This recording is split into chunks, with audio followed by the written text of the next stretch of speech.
پڑھا ہے، جب آپ فرماتے ہیں کہ تسبیح پھری ات دل نہ پھرے، یہ آپ کیوں کہہ رہے ہیں؟ فرمانا اس لیے کہ بندے کہتے وہ کیسی سبق کی بات ہے۔ فرماتے ہیں کہ اس طرح تم ظاہراً تسبیح کے دانے پھیرتے ہو تو تمہارا دل بھی پھرنا چاہیے۔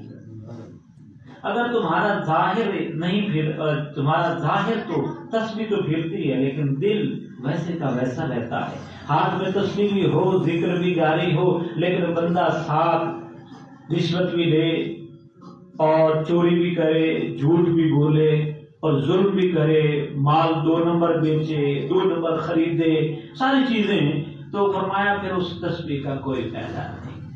تسبیح کا فائدہ تو یہ ہے کہ بندے کا دل بھی پھر جائے، اس کی طرف لگ جائے۔ جس طرح یہاں اللہ اللہ کی یہاں یہ آواز اور ورد جاری ہو، وہاں اس بندے کا دل بھی اللہ کی طرف متوجہ ہو جائے۔ فرماتے ہیں علم پڑھیا ادب نہ کیتا کی کرنا علما پڑھ کے ہو، علم حاصل کیتا لیکن ادب نہ کیا۔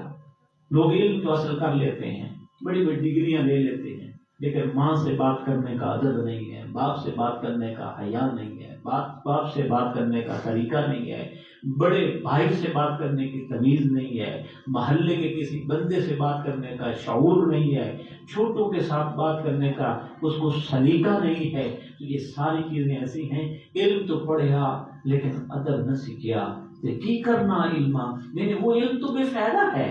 جیسے کہ کسی ایک جانور کے اوپر علم کی بہت ساری لائبریری اور کتابیں رکھ دی جائیں، وہ چاہے